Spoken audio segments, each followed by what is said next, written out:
Whitlow rolling right on a keeper, up across the 15, cuts left at the 20, on the room at the 30, headed to the near sideline, one man to beat, makes the move at midfield, coming to the near side at the 30, he's at the 20, he's at the 10, 5, touchdown, Kentucky!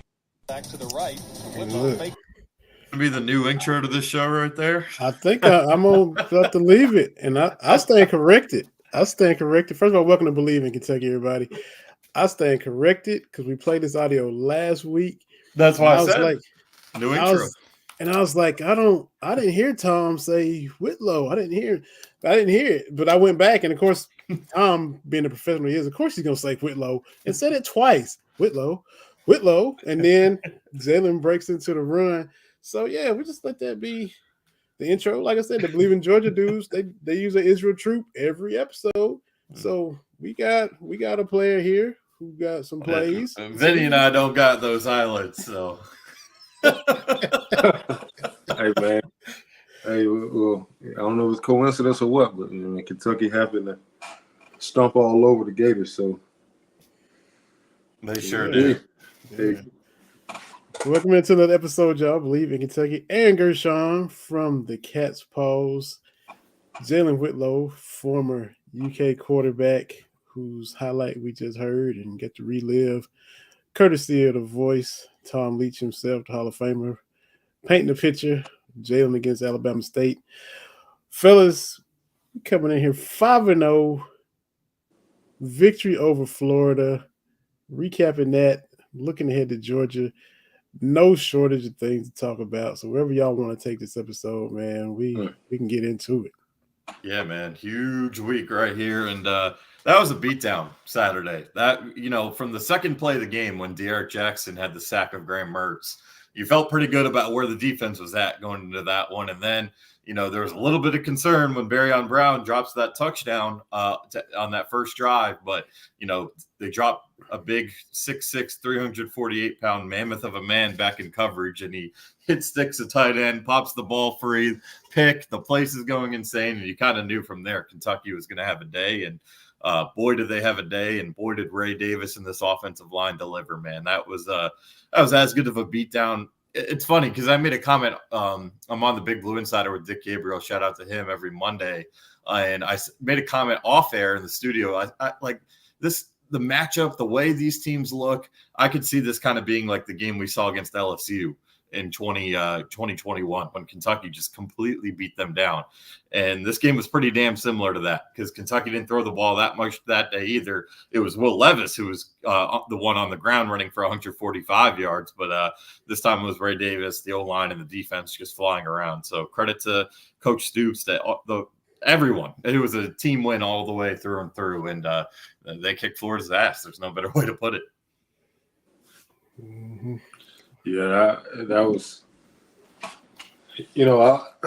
from an offensive standpoint, I was extremely, I was surprised first to see that many rushing yards in the SEC game with, two teams that, have developed somewhat of a rivalry, at least on Kentucky's part.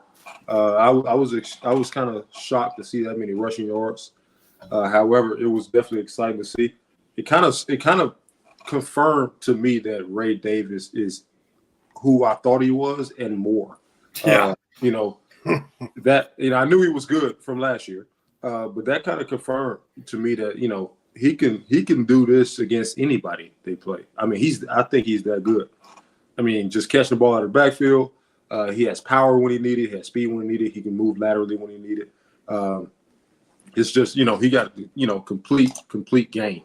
And he's bigger than what you think he is. Oh yeah, I've stood with him. He's a big dude. Yeah. He's not tall, but he's not tall, he's bulky. So I'm sure NFL scouts are all over him right now.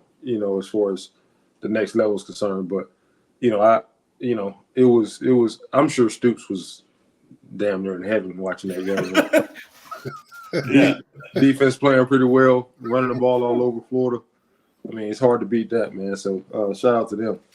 Yeah, and I think that was like the off. It felt like that was the game. Okay, the big blue wall's back. I mean, those 5 guys, all of them had really good games, and I can point to an individual play from all those guys. And the tight ends were involved in the blocking too. And like I said, team effort. And they had a rough day throwing the ball. I'm sure we'll get into that.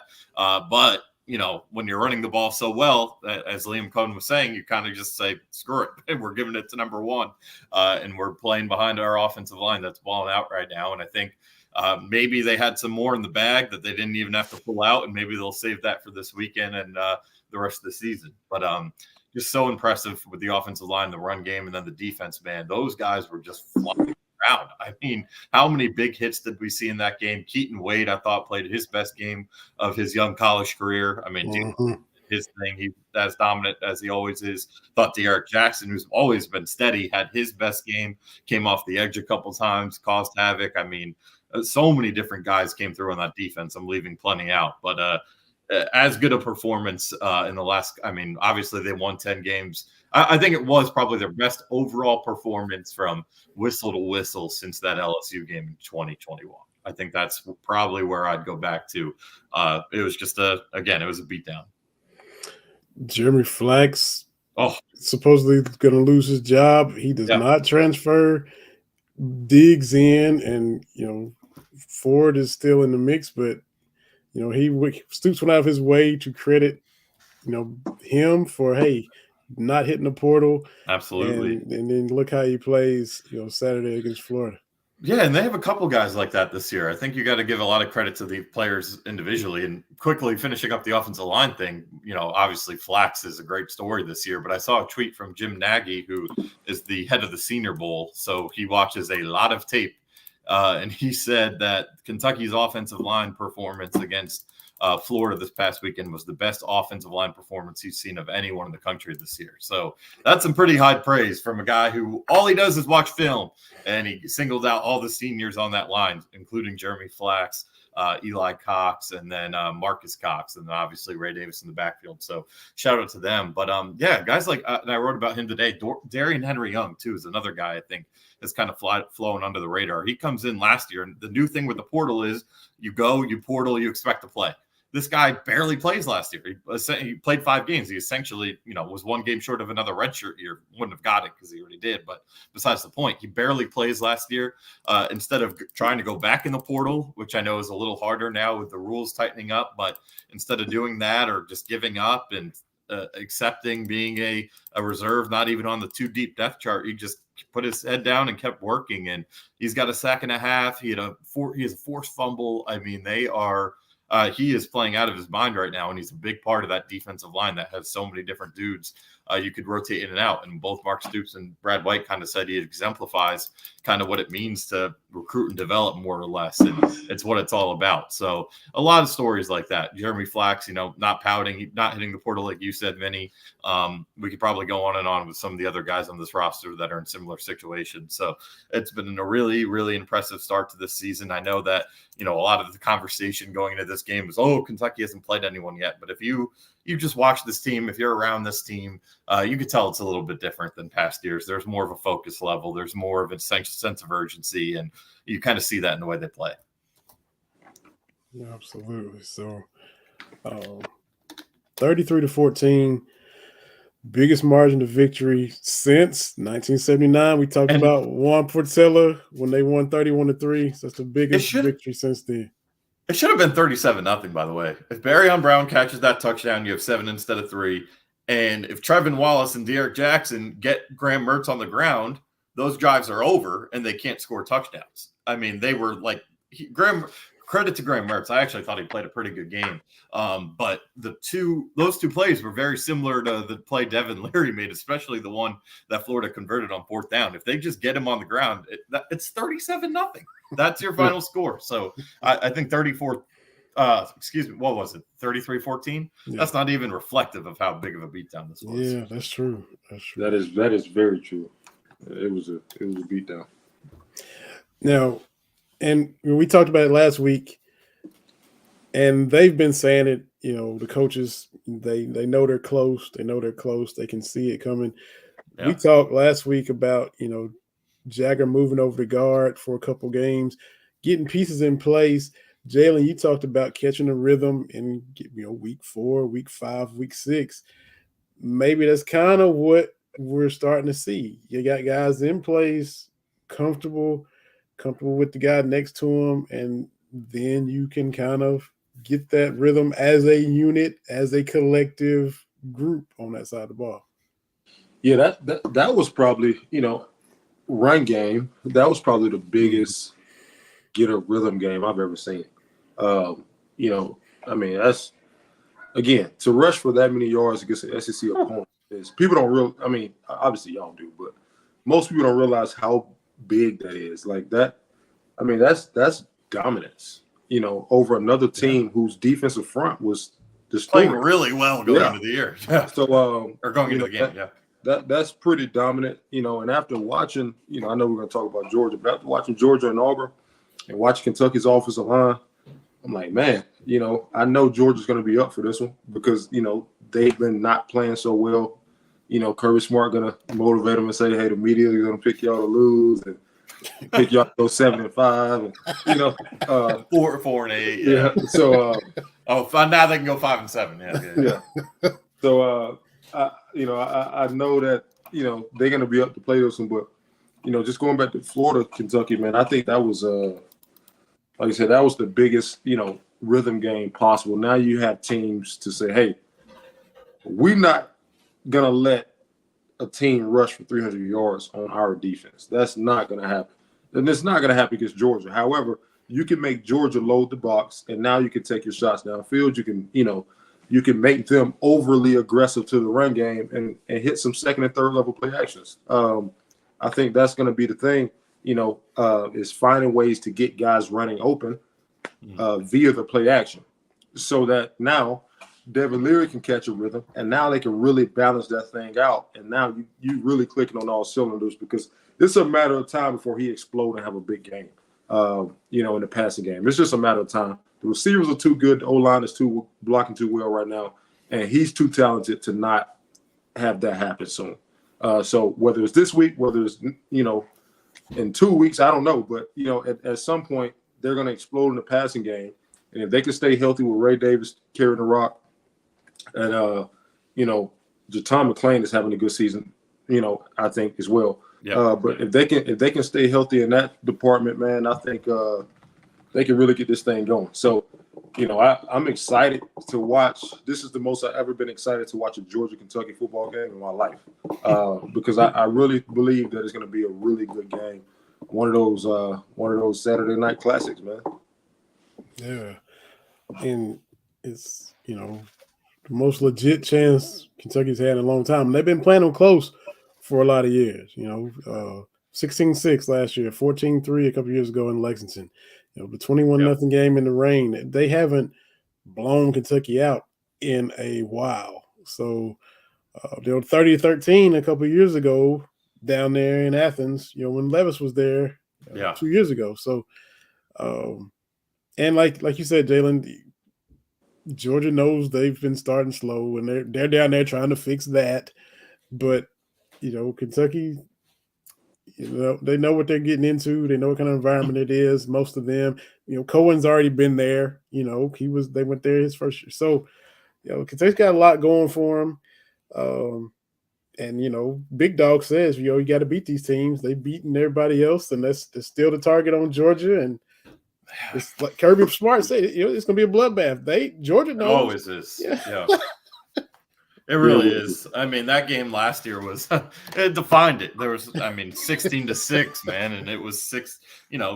Kentucky, I think, had a goal line stand in that game. The defense did a really good job. The offense just could not do anything outside of one drive. And in that 2021 game you brought up, if they just fall on that one ball that everyone gave up on, it's a whole different game potentially. But it is going to be a little bit of a different animal. Obviously this is a night game at Sanford Stadium, and with how Georgia's had it rolling, they've been playing at 3:30. They haven't had many night games, at least big night games, in this stadium in a while. So I think they're going to be in for a hell of an atmosphere. Obviously, they've been on the road once, but it was essentially a home game away from home against Vanderbilt. So, that's going to be a little different, obviously. And I think, the one thing with Kentucky that I found really interesting, it's been mostly coach speak this week, which I get. You don't want to give Kirby Smart, like Jalen was saying, any motivation. That's the last guy you need getting anything. So, but one comment I did find interesting came from Liam Cohen yesterday when he, was kind of asked about what he learned in that game a couple of years ago, and he said maybe we just weren't aggressive enough. We kind of played, we were scared of that Georgia defense. That the 21 defense was probably the best one of all these outstanding defenses Georgia's had. And he basically said, maybe we didn't take enough shots. Maybe, we need to unload it a little more. And, that I think is kind of like you said, Jalen, like if you force them to load to the box, you can take those shots. My only concerns are, one, are Barryon Brown and Tavion Robinson going to play? Because they did get banged up at the end of that Florida game. I've heard Tavion Robinson hasn't practiced yet this week. I don't know as a fact, but that's what I heard from someone pretty reliable. And I've also heard Barryon Brown's been limited. So, hopefully those guys can go. If they do go, I feel really good about what Tavion Robinson's done this year. But you got to catch the football, man. Like there's definitely been throws that Devin Leary has missed, and I'm sure he'd be the first one to take blame for it. Mark Stoops has called them out. He's been off a little bit, especially the last couple of weeks. But 11% drop rate. That's the highest in the SEC. 4 of those are from Barryon Brown. 4 of those are from Dane Key. So if you have a chance to make some explosive, because you are able to force them to load the box and you're able to take that shot, you better come down with the ball or make the throw, like whatever one. You got to make those plays happen. You can't miss opportunities in this game. There are games, we've seen it this year, where Kentucky's gotten away with missing opportunities. They've left stuff on the field. And even against Florida, they've missed some opportunities. But those teams, they were able to either build enough of a lead or just had a better team where they were able to escape those, with those mistakes. Georgia, you ain't getting away with anything. If you leave, like that play I just mentioned, if you let a ball roll and don't pick it up, Georgia is it's gonna bite you in the ass. So it's a different beast down there in Athens. Absolutely. As always, we are live streaming on Twitter, I believe in Kentucky, Facebook, YouTube. Y'all are watching. We appreciate it. Get in the comments. You can interact with us. Follow us there. Let your friends know about the podcast. We definitely appreciate it. But feel free to drop a comment if you're a question or whatever you want to do. Give Jalen restaurant recommendations. Like I said, he can just add to his list when he comes back to Lexington. He'll have so many different places to eat, so many places to catch up on since he was down in Lex. But yeah, like you said, it's going to be a different atmosphere for sure. Yeah. But, Georgia is still your champs. To beat a man, you got to beat the man. And they're still very, very good, obviously. But coming down to earth a little bit compared to the generational teams they've had in a couple of years. But you're gonna have to go in there and beat them. They're not gonna give you anything. You gotta earn that for 60 minutes for sure. Yeah, I think kind of what Liam Cohen said in his interview yesterday. Sometimes when good teams play good teams, both teams try to fill each other out and kind of go tit for tat and be conservative until the game kind of opens up and takes shape. I think Kentucky got to come out swinging, throwing haymakers. Like right away, in my opinion. I just think, as a Georgia guy, if I'm a defender or defense coordinator or Kirby Smart, I'm going to assume that they're going to come out and try to establish the run and do all this. All of that is great, but you're not going to beat the 2-time defending national champion if you don't come out and try to win the game and be aggressive. There's no excuse not to, because you have receivers, you have a quarterback, you have an O-line, you have good running backs. This is the most complete team probably in a while, to where you can really, granted, 2021 team was pretty complete. However, there was one alpha receiver. I think this team potentially have kind of 3 guys that can really take the game and make plays with the football in their hand down the field. So I think, come out and be aggressive, man. I just think it's that time. It's that time and I think you do send a message to your team when you do that as well. That says, man, we come, coach calling shots right away. We're coming here trying to, we're taking this thing. We're not playing around. So it definitely sends a message. So I'm all for that, man. Now, obviously, you want to be smart. and Liam Cohen said that too. You want to be smart with it, but I think you got to try to win the game rather than play the game. You got to try to win it. There's a difference.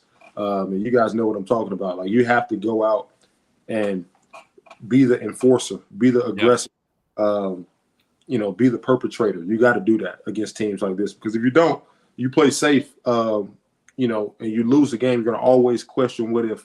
So you got to come out and be aggressive. Let your quarterback, who's going to play in the NFL, put the ball in his hand, in early downs, first down play action passes, second down passes, keep the defense off balance and be aggressive throwing the football down the field, second and third level shots, to also send Georgia a message saying, hey, you can't just, load the box and clamp down on the run. We will throw the ball over your head. And like I said, they have the horses to do it. So I think this is – and I think Georgia – maybe Kirby Smart, I'm sure y'all heard this. He was like, every SEC team should be ranked. I'm an SEC guy, and that's not the truth. Some years, not this one. Yeah. Maybe he's kind of setting this thing up. He knows that his team is not as strong, or he feel like his team has some weaknesses that Kentucky can exploit. Maybe he's just trying to, kind of soften the blow a little bit. But I think, this thing kind of has a good feeling to it, man. There's a weird feeling in there, isn't there? Yeah. Mm-hmm.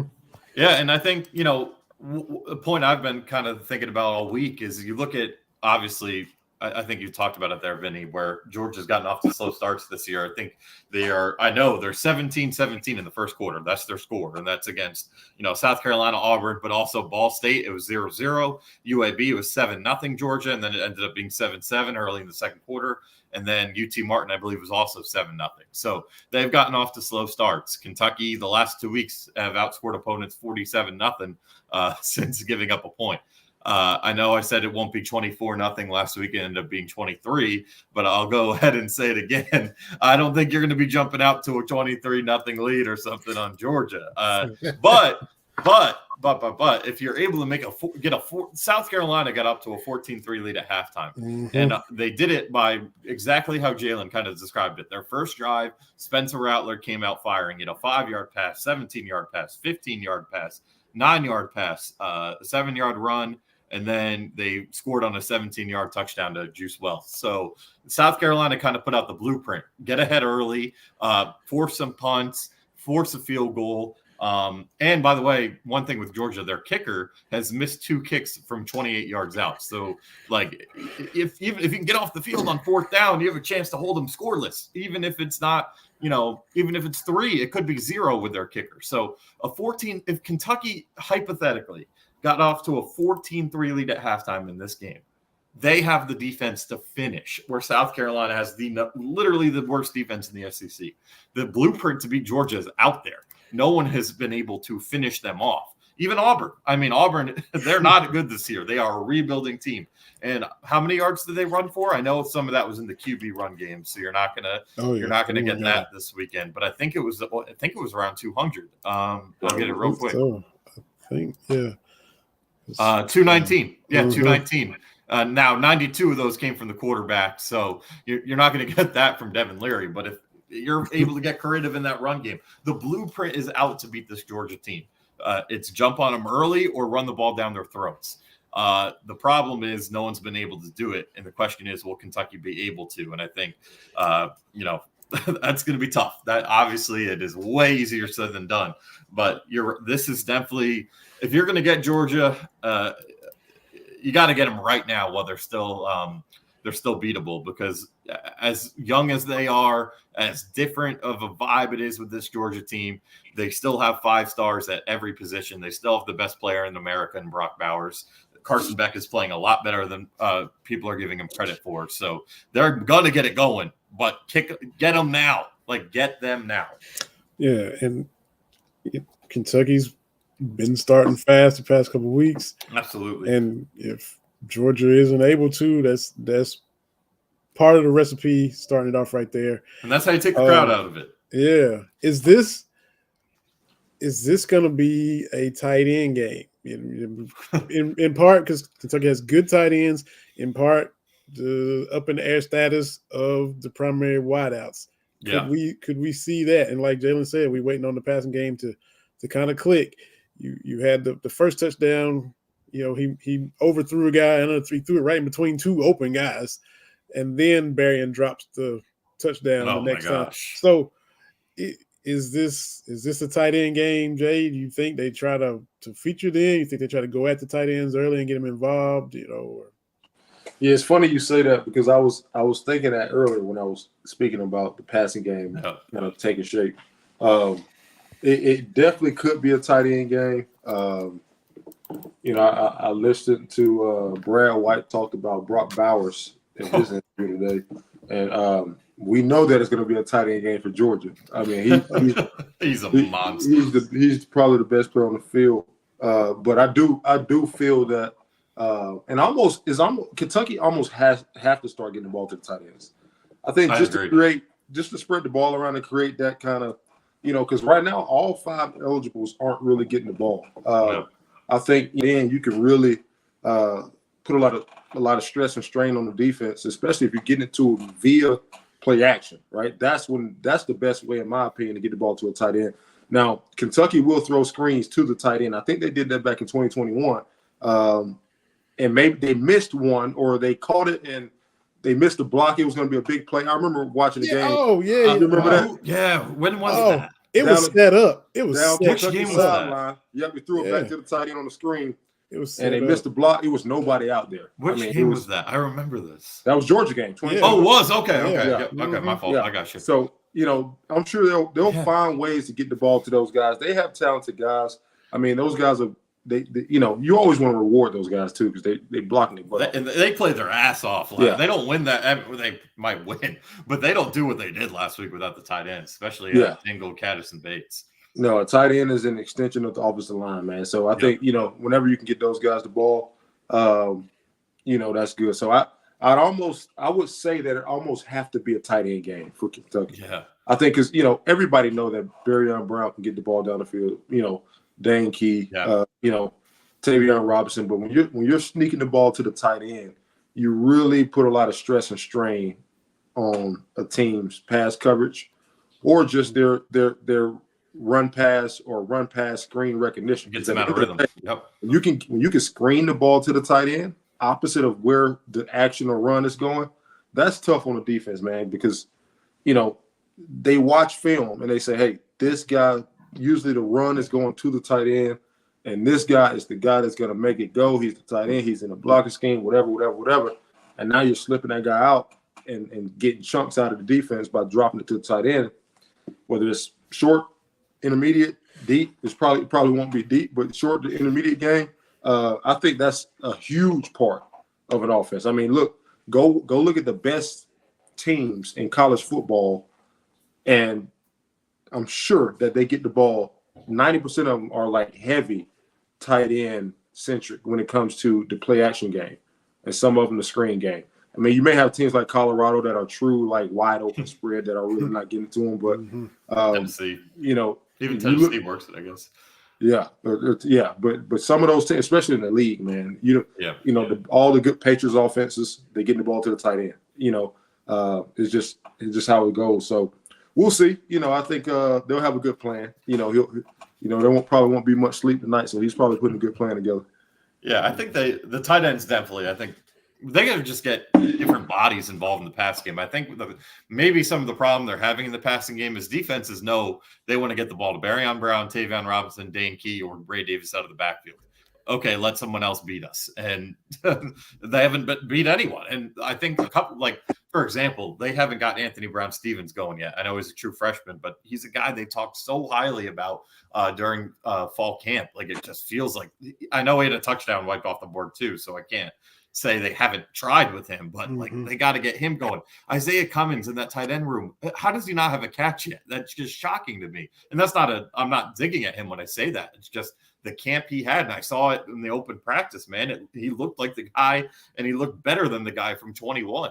They just need to get some different bodies going, and that obviously starts with the tight ends because you only have, I think it's 9 catches in that room right now and 1 score. That number's got to be higher, and I think this is a game where when Georgia turns on the tape, they know that they're going to be hunting number 1. That's when it's going to start. They're going to be hunting Ray Davis. He's going to be the most wanted man in Athens. And then you're going to whatever, if the starters are out there, assuming Barrion and Tavion can play, those are the guys you're going to key in on, and Dinky as well. So you got to get other guys involved to make the defense think. And it starts with those tight ends, like, Jalen was just saying. And that's what made their offense that the tight ends played a major role in 2021. I mean, if you're talking about Justin Rigg, I think he had a 4-touchdown year. Brendan Bates had a good year. Isaiah Cummins had a great year. And even Jordan Dingle, when he got to play, did some good things at the end of the year. They got to get back to that a little bit, and it's been missing. But I'm just, Jalen, when you're watching Devin Leary, what's missing with him? It just feels like there's been so many good moments, and we've seen what he can do when he's at his best. But it's just he's missing, man. It's not all on him, but it does feel like a lot of it is. Yeah, I asked myself that question when I saw him miss down on the left. He missed the ball high and over in the red zone. He's missed high a lot. Yeah. So I started getting into the weeds of it when it comes to quarterback. A lot of times when guys are missing it, sometimes it's not a mechanical issue. Sometimes it's we can, like I said, we can really get in the weeds. But sometimes it could be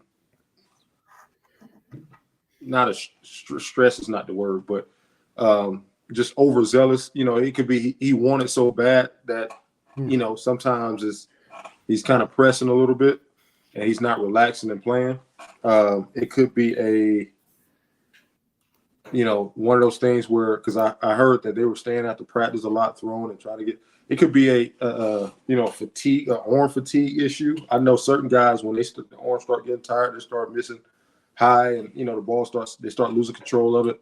It could be a lot of things, man. To be honest with you, I don't know. It could be maybe he's thinking too much, new offense, whatnot. It could be so many different things that make a quarterback not look good because something else is going on that we don't know about. So I don't know, man. It definitely feels like, something is there. He doesn't look as comfortable as he did when I watched his NC State film yet. Yeah. And maybe, like I said, maybe it's the offense. Maybe he's still brand new to the system. So, I get it. We're kind of getting to mid-season soon, but right. I think he just need that game against the good competition that kind of get his confidence in the right place. Just get the rhythm going. Quarterback and offense is a rhythmic thing, man. You got to see it happen. It's almost like a basketball player seeing the ball go through the hoop. You got to see that ball go through the hoop. You got to see that deep ball get completed. And sometimes, and this is the funny thing, sometimes you don't really get that when you're not playing great competition. If you have a good game against competition that in the back of your mind that they're not very good, sometimes you don't really get that rhythm going. Sometimes it got to happen against a team that's good, that you respect, to get that thing going. So it could be a lot. It could be a lot of things, man. It really could. So I don't really know.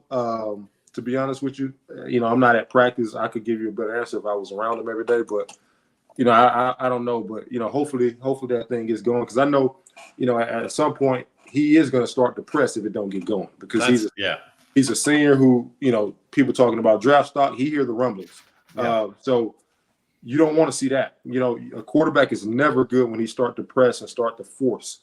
And that you got to let the game come to you. So we'll see how it goes. I would say be concerned if it doesn't go really well. I say really well, but if he's under 150 yards Saturday, I say be concerned, because Georgia's not about to let you run the ball down their throat. And if he's under 150 yards and they win, it must have been a very weird game. They must have been able to run the ball with unprecedented.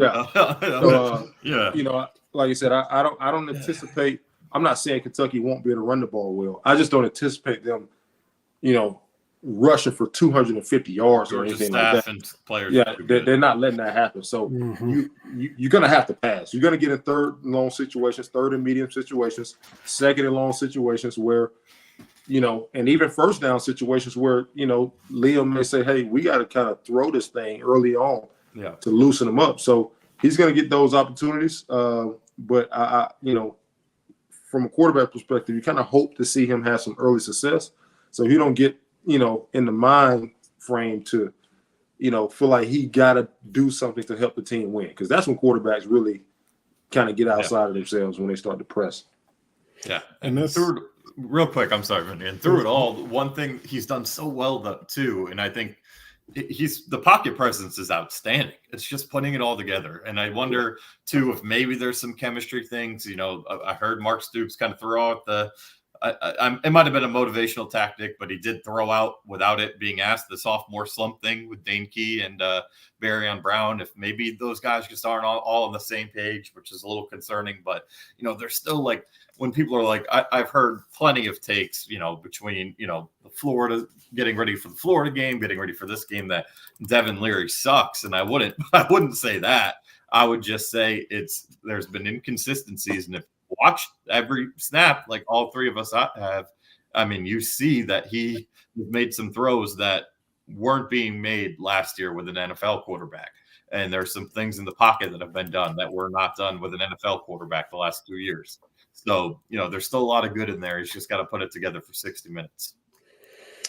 And for Georgia, it's kind of like we talked about last week, game planning for somebody who goes nuts the week before, as far as like Florida and how they approached Harrison. Now Georgia's got that with Davis doing what he did. So that's, do you do what you do? Do you you got to pay attention to what just happened. So, it's going to get your attention. So you got that going. I got to go back to Florida too real quick, because, I mean, for the most part, going into the year, thought they wouldn't be very good. They beat Tennessee, get dominated by the Kentucky, beat Florida a couple years ago in Lexington, and they went on to not have a good season, and then that detracts from Kentucky beating them. You can't control what happens and what a team does the weeks after you play them.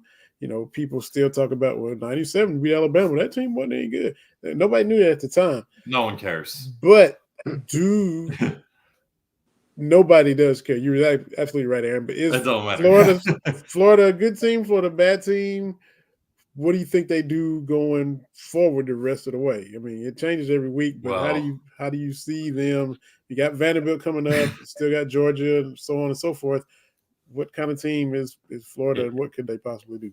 If they follow the trend that they've had with Billy Napier, they'll win their home games and they're going to lose on the road. It's pretty simple, right? Their only road win under Napier was at A&M, and they had like 30 players out, like literally, like they had a brash of injuries and illness, and it was already a bad A&M team. So, no, I really think that it's tough, because I really do like the running backs, especially ETN. I know he's a little banged up, and he might not play this weekend. I hope he does. I think Graham Mertz has done a lot better than – I know he's not throwing it down the field. He's not doing too much. He's game managing. But he's done a good job. He's doing what they're asking him to do. And he's doing it at a pretty damn high level, over almost an 80% completion percentage. So he's a tough dude too. He was getting not just the sacks, man. He was getting pummeled on Saturday, and he was getting up and he was fighting. And I saw his post-game interview, and he was taking a lot of accountability for things that I just didn't put. I don't put much of that loss on Graham Mertz if I'm a Florida fan. So, credit to him. And I still think their defense is talented. But the one thing with Florida that I think people are forgetting, you look at their depth chart, sophomore, freshman, sophomore. It's a young team. So we'll see. I don't know how this year is going to go for them. I could very well see like 6-6, 7-5, kind of like last year was. But I'm more curious to see what direction their program goes, because I think they need to hire an offense coordinator. I think everyone in Gainesville I've talked to and I've read on Twitter is calling for that. They need to be better play calling wise. I still think Billy Napier is a good CEO. He's recruiting at an extremely high level. So I think better days are ahead down in Gainesville. I just don't know if those days are going to be in the year of 2023. And should have had another thought too.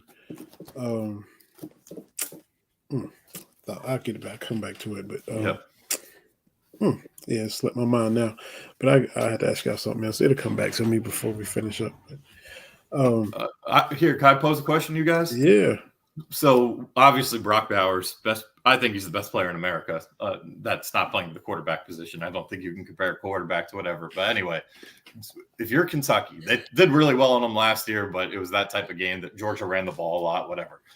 If you're Kentucky, you've played a lot of Andrew Phillips in the nickel this year since Jordan Robinson's gotten back. Do you have Andrew Phillips shadow? Do you risk, throwing a linebacker on him?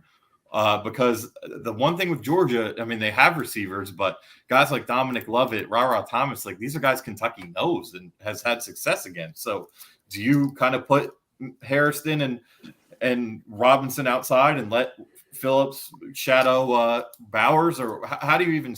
He's going to get his, but how do you even start to defend against a guy like that? Yeah, I think I'm glad I'm not a defensive coordinator. I think it's really tough to double bracket, shadow a tight end. Yeah, they motion so much, they line up in different places. Outside a receiver and a slot receiver, inline tight end with their hand in the dirt, off the ball, fullback. I mean, he'll play running back now too. Yeah. They line up so many different positions, man, and they do so much movement with them that I don't really know how you do it and still be sound on defense, still be gap sound in the run game, still be, whether zone or whatever match scheme sound in the pass game. I don't know how you do that, to be honest with you. I'm sure they'll have to find a way somehow, how to make sure they account for them, but I don't really know how you do that from I would love to sit in the meetings at Kentucky right now and see what they're trying to do to, try somewhat contain him. I don't think you'll stop him. He's gonna get the ball and he's gonna make plays. You just want to keep him from having that 140-yard receiving game or 120-yard receiving game and 3 touchdowns. He may score 1 on you, but you cannot allow him to really get off. Because if he get off like that, you're not gonna win. Right. Because if they're throwing the ball that well to a tight end, they're probably running the ball pretty well too. So I don't know, man. To be honest with you, I don't know how I would defend him because it's so tough because he's moving around so much, and they know it. They do exactly what you're supposed to do with a player like that. He never is lined up in the same spot over and over again in consecutive plays. He's out wide at receiver. They motion him in. He's out, in the slot. They motion him out. He's in the backfield. They motion him out. He's at receiver. They motion him back in. It's just so much. It's so much. And when a guy that good in the pass game can block that well, I don't know how in the hell you stop that, to be honest with you. So one thing that they do have on their side, speaking of Kentucky, is they got 2 good guys when it comes to, slowing teams down in the pass game in that defensive meeting room. So they'll find a way to slow them down. I don't think you ever stop a guy like that, though, especially when he's at tight end, because I think tight ends are hard to contain. Now, if he's just an X receiver or Z receiver, like you play like a Mississippi State or an old Mississippi State in the air raid system where they guys line up kind of in one spot for the most part, you can bracket a guy, you can double a guy, you can do things, but tight ends are tough, especially when they are extremely valuable in the interior of the run game. I think that's when it becomes tough. So I'm anxious to see. That'll be something that I look at on Saturday to see. I'll actually be learning in that case. How do you slow this guy down? Yeah, I'm trying to remember how they did it last year because I know I was just looking. Bowers only had 2 catches for 10 yards, but again, I know Georgia did run the ball a lot in that game. The weather was, not ideal for throwing, and it was a very low-scoring game. Kentucky's offense couldn't do much. Georgia's trying to get home, so I do. I don't know, man. I don't know. I'm glad, like Jalen, you said, I'm glad my name's not Brad White this week. And Phillips, I mean, he's giving up a lot of size and what. I mean, everybody is because he's a nightmare. But I don't. Yeah. I mean, you just mentioned him specifically. Yeah, I'm just brainstorming. I don't know. He's giving up 4 inches and about 50 pounds. So I don't. And the speed thing is questionable. Yeah, he's fast. The speed thing. That's the thing. You cannot put him out. The only guy who can run with him is Trevin. Well, Trevin is different with his speed, but it's still, this is Brock Bowers, man. This guy is the closest thing to Travis Kelce in college football. Yeah, I mean, after watching him last week, I'm like, man, it's like he got a force field around him when he has the ball in his hand. It's like nobody tackle him. He had 9 yards in the first half, finished with 157. Yeah, that's what Kentucky cannot allow to happen. Right. You know, if they allow that to happen, it's going to be tough. So we'll see. Like I said, you know, you find ways.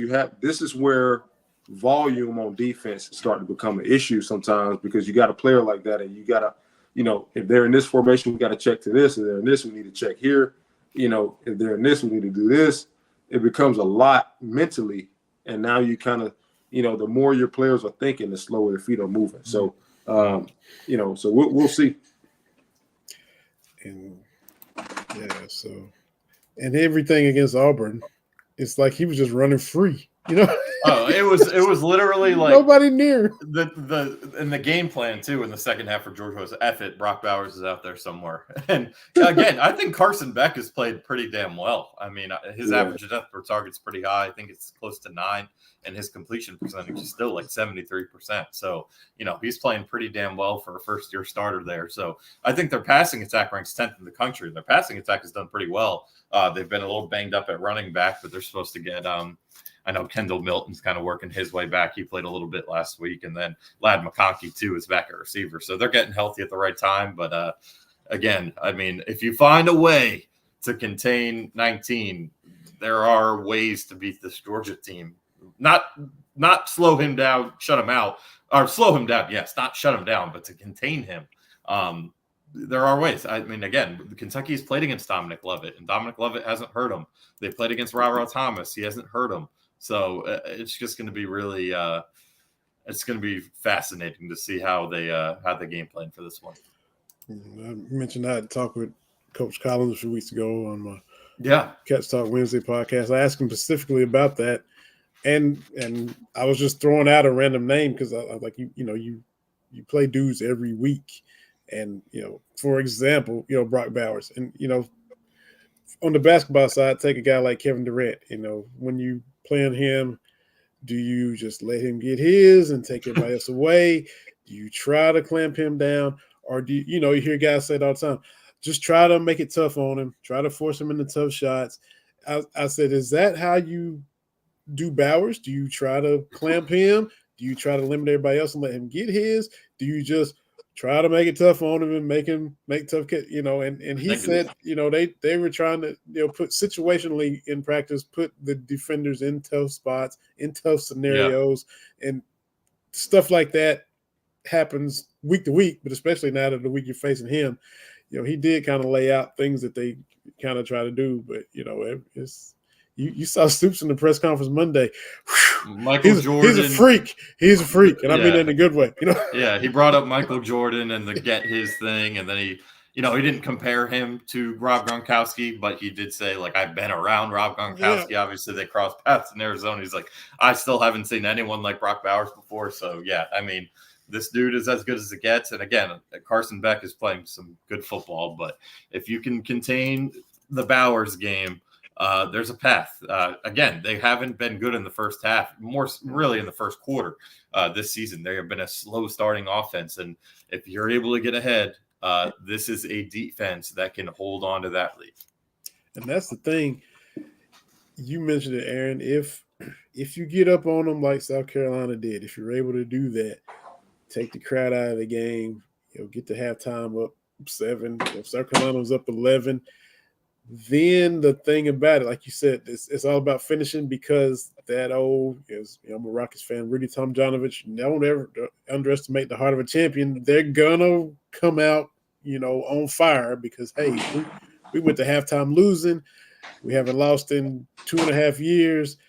We gotta, you gotta be able to withstand the furious rally if you happen to get up on them in the first half. Can you come out in the third quarter and not melt down, because they're going to be throwing haymakers to rattle you like they did South Carolina, and then rally and we won ugly again, and hope. And that's what they're trying to do. And of course, like we said, they're trying to fix all this right now anyway. They know they're starting out slow. Everybody else knows it. They know it. So. Yeah, they know that. And look, they have a target on their chest. They haven't lost a football game since the 2021 SEC championship game. They haven't lost a just about to ask that. Yeah. So I'm going to take out the COVID year for this. They haven't lost a regular season because no fans for COVID. That's why I'm taking it out. They haven't lost a regular season game since the South Carolina loss in 2019. They haven't lost a night game in Sanford since Kentucky beat them in 2009. Like there is a huge target on their chest. Yeah, like they have 2000. They lost 2 games in 2020. I'm taking those out. 2019 against South Carolina was their last loss that wasn't either in the playoff or SEC championship game. 2019.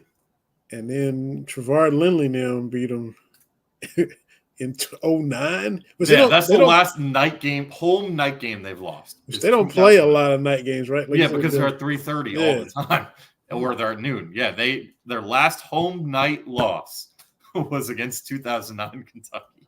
Wow. And that's the last time Kentucky's beat Georgia. We were lucky enough in 2013 to catch them in a night game. Oh, yeah?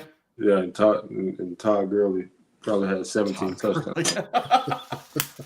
Yeah, they've had some pretty good running backs. DeAndre Swift. I remember when Swift was here and Stoops said to him on the way out, like, "Thank God you're out of here. Like, I can't deal with you anymore." Swift, Gurley, Chubb, Marshall, Chubb, Michelle. Yeah.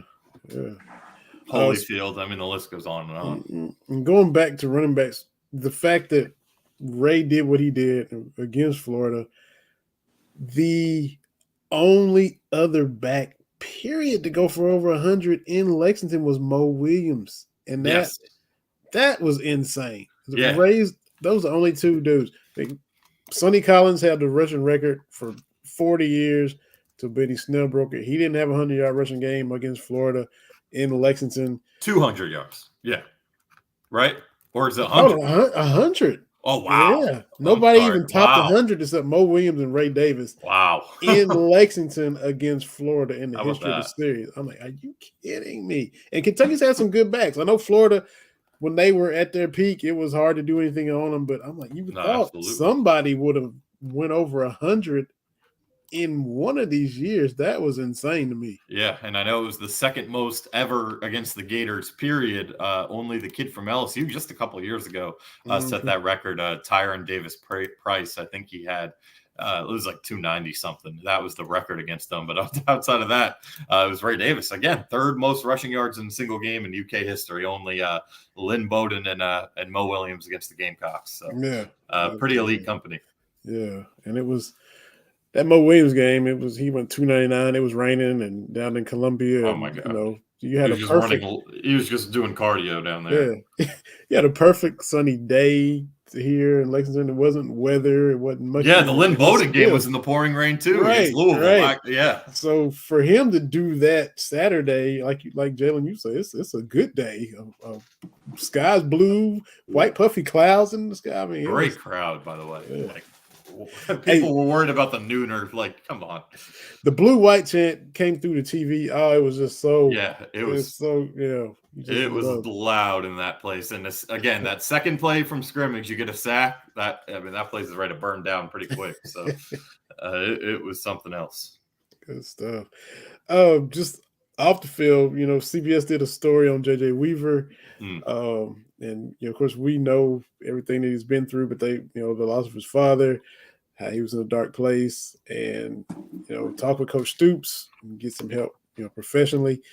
And basically, they've set up like a grief, how to handle grief, like a program. That's been put in place, and he basically initiated.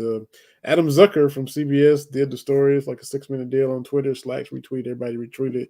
And it was really cool to see that feature on him. And Deion Walker was in there, Paul Rodriguez was in there, Fierbury was in there, all talking about things they've gone through. And everybody thinks we're big time athletes and life is perfect and we have no problems, and that's not the case. And to go somewhere where they can actually unload and unpack some stuff that may be bothering them. And hopefully it opens up for all the students on campus. There was no place on campus like that. And kind of thanks to Weaver and everything he's been dealing with, he got the ball rolling on the entire program. So that was really cool. If you hadn't seen it, go and check it. It's like a little 6-7 minute feature. I think Adam Zucker's the dude. He's always halftime on the CBS, him and New Heisel and Brian Jones and all those guys. Really well done. So if y'all hadn't seen that, people want to definitely go and watch that for sure. Yeah, he's done so much good off the field. JJ Weaver has. He did that bike drive over the summer. Obviously, some of the stuff he's done, with the extra finger and giving back to that. And there was, I think it was in the Lexington community, a kid who had the same thing going on, and he was hanging out with him. So just a great guy, and he's obviously been through a lot that no one wants to go through. But man, he's made the most of some bad situations, giving back. Yeah, absolutely. Wilson Berry chasing down the dude after the block field extra point and this is my favorite one of the week. Oh, I know. Did you see the thing that Mark Stoops said though? Did you see what he said to him when he tackled him? Yes. You just got tackled by a punter, mate. Unbelievable. And he had the angle, and you saw him. Oh, I knew he was going to get him. I wasn't even I didn't even everyone's like, oh, there's 2 points. I was like, nah, Wilson's got him. Like, you see, he's got the angle. And you just got tackled by a punter, mate. Like, that is awesome. Yes, it is. You saw Alabama kickers on Saturday make a kicker who made a nice tackle, man. Yeah. And Wilson, that was funny. And he did, like Stoops said, he gave him a little extra shoulder, and you can see him stand over him for a minute. He was feeling himself. Yeah, absolutely. He may never do that again, so you got to get it. You got to get it in. But no, that was hilarious. That it was just. It must have been a rough day for Florida, man. Like that, they just got thoroughly embarrassed, and we'll see how they get up off the mat. But it was, again, as we keep saying, it was just a total and utter beatdown in pretty much every phase of the game. That's it. Those Australian kickers are kind of exceptions to the rule. They playing they're playing rugby. Yeah, they've had the contact. It's not kind of like your typical punter over here who's like wants no part of none of that. But Kentucky's had some tough guy. Kentucky's had some tough punters the last couple of years, man. I mean, Goodfellow took one for the team last year. Literally took one for the career last year. You had obviously everything Max Duffy did, and now Wilson Berry. So some tough punters that Mark Stoops is finding. Absolutely. And pretty soon, Aaron, you'll be doing the football, basketball juggle. Looking like, and of course, fan base loves to panic. There was panic when there were 7 guys on the roster. It turned out fine. The roster's full now. There's panic when Big Z might not be eligible. Looks like now he's going to be. A lot of this stuff is 11th hour stuff. PJ Washington, is he coming back? Hamdou Diallo, is he going to stand? This stuff waits and plays out at 11:59 right before the deadline. So just chill and wait. Yeah. It either happens or it doesn't. Yeah, I retweeted the story that Ben Roberts broke this morning and said, we're using 1,000, why not to panic? And I got some comments like, hey, I heard, this situation was unique. And my answer to that is, look, like this situation was unique in the sense it got coverage. And it was kind of a late edition, and we heard a lot more about it and had some really good reporting from good people getting into the weeds of it. But this stuff happens a lot more than you would think. It's just not always reported on because it's already assumed done, and they keep things under wraps better. I had a conversation with a guy who might know, or I didn't, but Daryl Bird has had some conversations with a guy who might know or two or thing about these type of situations, and there was never any real panic. So I'll leave it at that. See there. I would leave it at that. Like, this was going to get done, and if it wasn't Kentucky's fault. I'll just leave it at that. There we have it. Fellas, we coming into Athens confident, so we will see what happens Saturday. We'll see, man.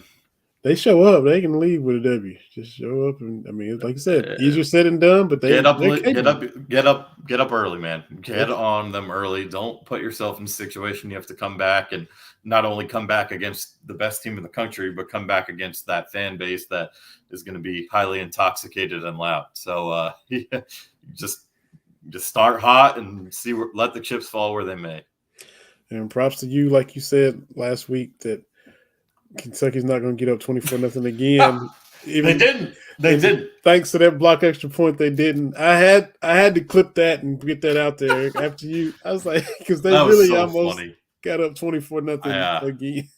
That was, yeah, and they did it. And if you were to and not because Ray Davis has been solid all year, but if you were to tell me they did get up 23-0, I'd be like, oh wow, Devin Leary really got it going. They were able to push the ball down. Nope, they just ran the ball down their throat. So and so it's one-sided our way, like it used to be one-sided their way all those years, and we'll take it. They had a nice punter. That's right. That's right. I wouldn't be shocked. This game Saturday is like a 10-13. Oh, it's gonna. I think it might too. I wouldn't be shocked if it's like low scoring, 7-10. Mm-hmm. I wouldn't be shocked at all. Yeah, it was 22 combined points a year ago, and I think only 6. I think the halftime score was it. Georgia might have scored in the third quarter, but it was. Let me see. I know Kentucky didn't score until the fourth. Mm-hmm. Let me get a quick look at what the halftime score was in that one. But yeah, I could see it. I absolutely could see it happening again. The halftime score last year was, come on, it was 9-0 Georgia. Oh, so yeah, it easily could be one of those again. Georgia only scored 1 touchdown, and that was in the third quarter. So, Yep, that's right. We'll see. That's right. Well, fellas, man, we got another good episode in. We will eagerly await Saturday night at 7. Safe travels, AG, as you go down to Athens. And, we score more points than they do. We'll have an emergency podcast to bring to y'all at some point, some way. And either late Saturday night or Sunday. Because we'll see Sunday. I gotta get a drive back in. Maybe we'll do it on the way home or something. But we'll figure it out if they win. We'll make it happen. Absolutely. And then we'll be back next Wednesday like we always are. Believe.com. You can listen. You can watch. You stream on Twitter, Facebook, YouTube. Also, a Sea of Blue, seaofblue.com. Jason Markham and everybody puts these episodes up on their sites. We appreciate that as well. Appreciate everybody that takes the time to tune in. Appreciate Jalen Whitlow, Aaron Gershon for bringing these episodes to us, dropping all the knowledge y'all drop. Everybody be safe. Enjoy the weekend. Go Cats. Beat them Dogs. We'll be back to talk about it next week in some form or fashion. But take care, everybody. Another episode of Believe in Kentucky. And we'll holler at y'all later.